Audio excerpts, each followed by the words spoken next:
Hi friends, this is Caly with you today. I'm sharing a card using lots of dies and just one simple image for my scene in the clouds. So let's get started. I'm going to start by stamping my unicorn here. It's the only image that I'm stamping and coloring using my Misty and the MFT Extreme Black Hybrid ink. It's a great ink for Copic coloring, and it's my go-to when I want to color with Copic markers. So we are just going to stamp that really quickly and then color it with some cool grays here on the body. So mentally, I want to compartmentalize each section of the body so that way I can add shade to certain areas, and for this particular image I'm adding my darkest shades in the bottom left hand corner. And then I'm going to go in with my medium shade, which is C2, and blend out over the darker shade that I laid down first, and then blend out the whole entire image with the C0, which is my lightest.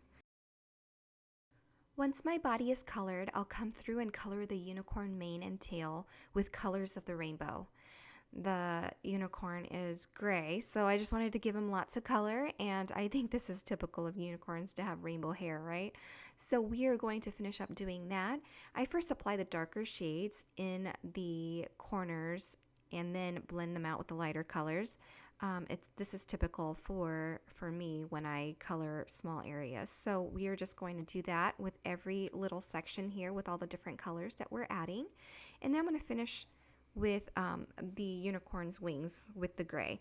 Forgot to do that initially and decided that that should probably be the same color as the unicorn's body. Now that I've got that colored, I want to share with you all of the cloud pieces that I die cut off camera. I want to layer my sky scene, so I've used both the Stitch Cloud Die-namics and the Stitch Cloud Edges Die-namics to cut from white cardstock and vellum to add lots of texture and dimension. I've also die cut the Magical Rainbow Die-namics here, and I decided to cut it one time in white and just Copic color so that I can choose the shade that I like. And I'm using the same colors that I used on the unicorn to make my card more adhesive as far as colors go. You can definitely choose colored cardstock and just cut it out multiple times, but I decided that this would be easier for me. So we are going to color with those Copic markers, and I'm adding the orange and the blue since I didn't use that on the unicorn. And then I just apply the darker shade towards the base of each band and then blended with the lighter color towards the center. And then there's this backing piece that I've adhered or added glue to, and then I'm going to adhere all my little bands to create my rainbow. And as you can see, I've used a shimmer pen to add plenty of shimmer to that rainbow to give it a lot of interest and sparkle. For my background, I'm going to ink blend with Blue Raspberry and Summer Splash ink over a blank white panel. I'm going to ink blend from the top and kind of create an ombre light background towards the bottom. So I'm just going to stop about 3/4 of a way down to create that.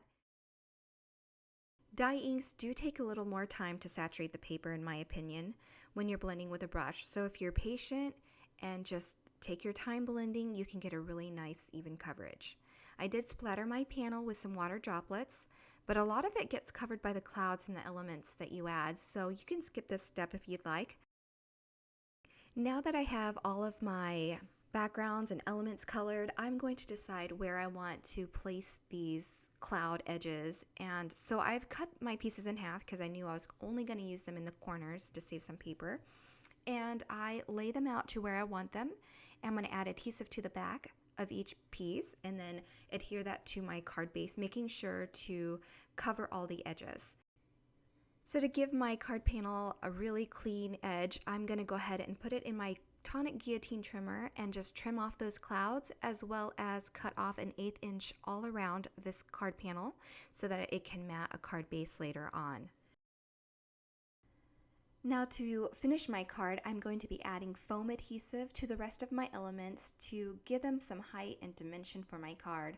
I've added some foam adhesive to the back of my rainbow and centered it. And now for the Stitch Cloud Die-namics that I've die cut, I'm just going to use 2 for the bases of the rainbow. And I'm going to kind of offset them a little bit to give them more interest, one a little lower than the other. And then I'm deciding where I want to put my unicorn, and finally decided to put it in the top portion of my card there, like it's going over the rainbow. My sentiment is from the same stamp set as the unicorn, the fairy tale set, and I'm going to emboss that over black and then die cut it using a fishtail sentiment strip for the bottom of my scene. My card is intentionally top heavy and it's a little different for me, but I thought it would be appropriate since the scene is actually in the clouds. Once I adhere my sentiment strip down, I'm going to go ahead and create my card base. I want lots of dimension here, so I am also adding foam adhesive to the back of my card panel before I adhere it to my card base. Once my card is adhered to a card base, I'm going to do one final thing by adding some shimmer to the unicorn as well as the cloud edges. I'm also going to add some quick gel highlights here using my white gel pen, and then that finishes my card. I really hope you enjoyed it. I appreciate you stopping by today and hope you all have a great day. Thanks so much. Bye.